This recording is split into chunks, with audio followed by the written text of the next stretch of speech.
Hey, salut tout le monde, c'est Natou pour cette nouvelle vidéo et aujourd'hui on se retrouve pour la vidéo achat manga de février 2025 et en réalité je n'ai pas énormément dépensé ce mois-ci et ouais vous pouvez m'applaudir. Non. Mais bref, que la vidéo commence.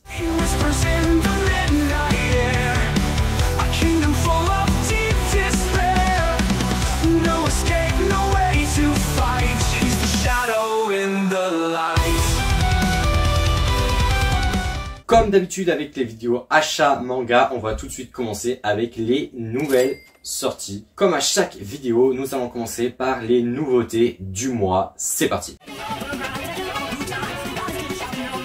On va d'abord commencer avec les deux mangas que je n'ai pas eu le temps de lire ce mois-ci. Donc tout d'abord, il y a le tome 25 de Blue Lock que je n'ai pas eu le temps de lire. Et il y a le tome 11 de Gachakuta. Donc voilà, c'est dommage que je n'ai pas eu le temps de les lire. Mais en tout cas, je vais me rattraper sur ma lecture de ces deux mangas. Bah, j'ai qu'un seul tome à lire de chaque, donc en soi, ça va aller assez vite. Ensuite, le retour de mon manga préféré, My Hero Academia, le tome 41, qui est l'avant-dernier tome. Il reste plus que le tome 42 et le manga sera terminé. Alors ce tome 41, qu'est-ce que j'en ai pensé? Bah tout d'abord j'ai lu le manga à l'avance parce que j'étais déjà j'ai lu le manga à l'avance parce que je suivais les scans toutes les semaines et franchement un fucking banger. Les deux combats principaux du manga se terminent dans ce tome, il me semble. Non, presque. Je crois qu'il doit rester un ou deux chapitres dans la bataille finale. Mais globalement, les combats se terminent dans ce tome-là. Et franchement, incroyable. Bah évidemment, si je parle trop, je risque de vous spoil, si jamais vous n'êtes pas à jour sur la série. Mais en tout cas, vraiment, un tome magnifique. Une nouveauté de ce mois-ci, Tatari, le tome 1. Alors franchement, je ne m'attendais à rien de ce manga. Mais en tout cas, ce manga, il n'était pas prévu dans mes achats. Mais je l'ai vu en magasin. Je l'ai pris, je l'ai feuilleté comme ça. Et j'ai lu le résumé derrière. Je me suis dit, pourquoi pas? Ça, c'est pour moi. Donc je l'ai acheté. C'est un tome 1 très efficace qui pose les bases du manga assez rapidement et efficacement. La lecture est très fluide, j'ai enchaîné les chapitres comme ça, très rapidement, très facilement la lecture. Pour les curieux, Tatari, ça parle de quoi? En fait, ça parle du garçon qui est là, qui va mourir, et du coup son chat de compagnie, Tatari, va prendre possession de son corps pour ensuite retrouver les meurtriers de son meurtre. Et donc, il va mener une petite enquête pour essayer de retrouver la trace des meurtriers, pour ensuite les buter, parce que vengeance. Personnellement, je vous conseille cette nouveauté, c'est plutôt sympa. C'est édité chez Glénat, pour ceux qui sont intéressés. Mais bref, Tatari, le tome 1, c'était une bonne lecture, même très bonne lecture. Kagurabachi, et ouais. Donc tout d'abord, le début est assez classique, mais il met rapidement et facilement les bases du manga. C'est-à-dire, dès le début, tu sais déjà comment sont fabriqués les katanas, tu sais à quoi ils servent, tu sais comment les utiliser, les pouvoirs et tout.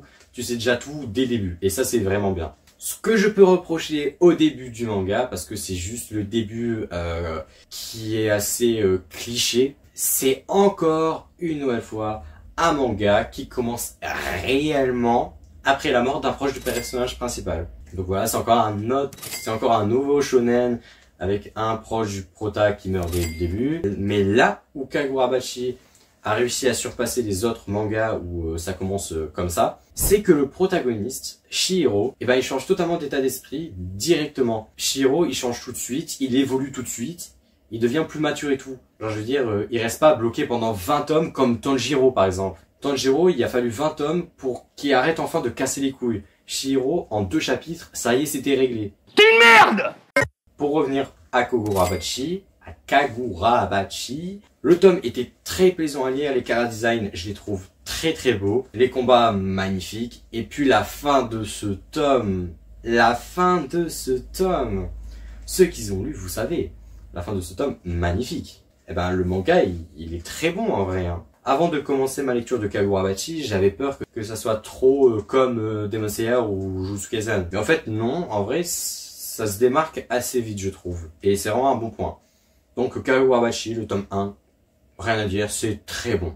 Dans les mangas que je n'ai pas pu lire, j'ai oublié de mentionner le tome 7 de l'édition full color de Dragon Ball. Je n'ai pas pu lire tout simplement parce que j'attends que tous les tomes de l'édition Perfect sortent, l'édition couleur plutôt. Donc j'attends que tout sorte pour tout lire. Donc pour le moment je ne peux pas lire. Mais en tout cas c'est vraiment des beaux mangas, voilà, avec en couleur tout ça. Voilà, donc Dragon Ball édition full color, le tome 7. J'ai fini avec les sorties du mois. On va passer au complétage.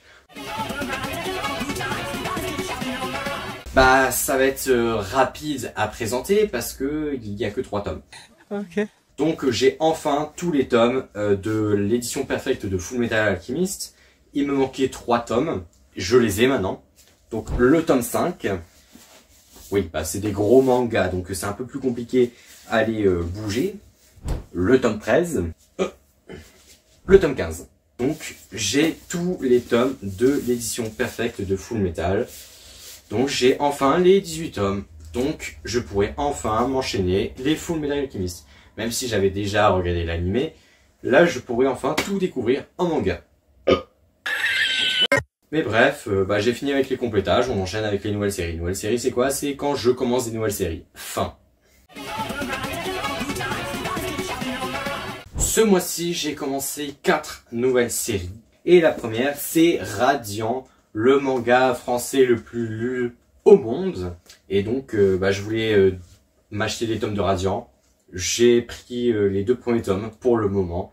C'est bien pour commencer, acheter les 2 premiers tomes. Mais en tout cas, j'ai rien à dire de plus. Radiant, le tome 1 et 2, je les ai pas encore lus, évidemment. Parce que je pense que je vais d'abord tout m'acheter et tout lire d'un coup. Mais bref, Radiant, le tome 1 et 2.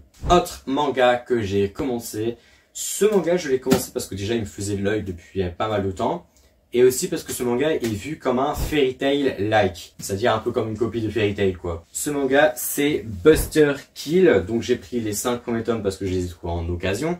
Et je ne les ai pas encore lus, évidemment, parce que je n'ai pas eu le temps. Ça ressemble beaucoup à Fairy Tail. Et en effet, juste avec les chara design des personnages, en effet, ça ressemble beaucoup à du Fairy Tail. Mais bref, je sais pas quoi dire de plus. C'est une série terminée en 12 tomes, il me semble. Donc je vais essayer de trouver les autres tomes en occasion. Et je me ferai peut-être la série d'un coup, ou bien je me ferai 6 tomes et 6 tomes. Un autre manga que j'ai chopé en occasion, il s'agit de La Voix du Tablier, un manga humoristique. J'ai lu les 2 premiers tomes pour le moment. À vrai dire, il n'y a pas grand chose à dire parce que chaque chapitre est différent. C'est perturbant parce que d'un côté, l'histoire elle avance. Je sais pas comment dire. En fait, on dirait un recueil d'histoires courtes, mais dans le même univers. En fait, c'est un peu comme les Simpsons, tout ça, où chaque épisode se suit pas. Mais bon, pour revenir vraiment sur des fois je n'arrive pas à compléter mes phrases. C'est un problème que... Et bref, La Voix du Tablier, je disais donc, c'est assez drôle parce que c'est des situations très improbables. Genre, il y a le moment avec l'aspirateur dans le tome 2 dès le début. Aussi dans le tome 1, le chapitre avec le vendeur de couteaux, j'ai plutôt bien aimé. C'est un manga vraiment à lire chill. Genre pas prise de tête, genre le soir... ou quoi, que t'as pas forcément la motivation de lire un One Piece par exemple. Tu lis ça, ça fait très bien le taf. Voilà. Mais donc voilà, je vais essayer de trouver les autres tomes en occasion ou bref, peu importe, je vais essayer de trouver les autres tomes et voilà. Dernier manga de la vidéo, Space Punch. Du tome 1 à 4, il me manque le tome 5. Donc j'ai lu les 4 tomes, franchement c'est un fucking banger. Le tome 1, il introduit très facilement l'histoire. Les 2 protagonistes, ils sont incroyables. D'un côté, nous avons Joe, que lui, il est plutôt dans la boxe. Et puis de l'autre côté, nous avons Zack qui est dans la police et tout, c'est très plaisant à lire. Alors, dans le tome 1, genre il y a les 2 protagonistes qui découvrent leur nouveau pouvoir. Dans le tome 2, c'est surtout de la relation entre personnages et puis du développement de personnages. Le tome 3, faut qu'on parle du tome 3. Ceux qui lisent Space Punch, vous savez, mais ce tome 3 là, ça là, c'est un des meilleurs mangas que j'ai lu. Le tome 3, c'est juste un combat. Vraiment, le tome 3, c'est un seul combat. Il est tellement incroyable ce combat. La mise en scène, les coups, les dessins sont magnifiques. Tout est incroyable dans ce tome 3. J'ai envie de le relire là d'ailleurs. Et pour finir, le tome 4, un tome beaucoup plus violent. On voit ce personnage qui s'appelle, je crois que je l'ai mis dans mes notes. Elle s'appelle Seiko. Et puis Seiko, je crois, on la voit depuis le tome 2. Et puis c'est un personnage qui me hypait beaucoup parce que je la trouve ultra badass. Et oui, elle est ultra badass. Quand elle se bat, bah, on dirait clairement Levi, quoi. Levi en femme, c'est ça. Mais voilà, Space Punch, incroyable. C'est un manga français d'ailleurs, si vous ne le savez pas. Un manga français, magnifique. Vraiment, si vous avez l'occasion d'acheter des tomes de Space Punch, achetez. On n'est pas bon, nous? On n'est pas bon? C'est tous les mangas de la vidéo. Et puis bah je vais faire l'outro comme ça. Oui, ça va faire mal au bras, mais c'est la vie. N'hésitez pas à mettre un pouce bleu si vous avez bien aimé la vidéo. Ou alors, vous pouvez vous abonner, c'est encore mieux. Mais bref, c'est la fin de la vidéo. Comme je ne sais pas faire mes outros comme d'habitude, je vais vous montrer un objet à la caméra. L'objet du jour sera... ballon. Kingdom falls and hope will stay. He whispers in the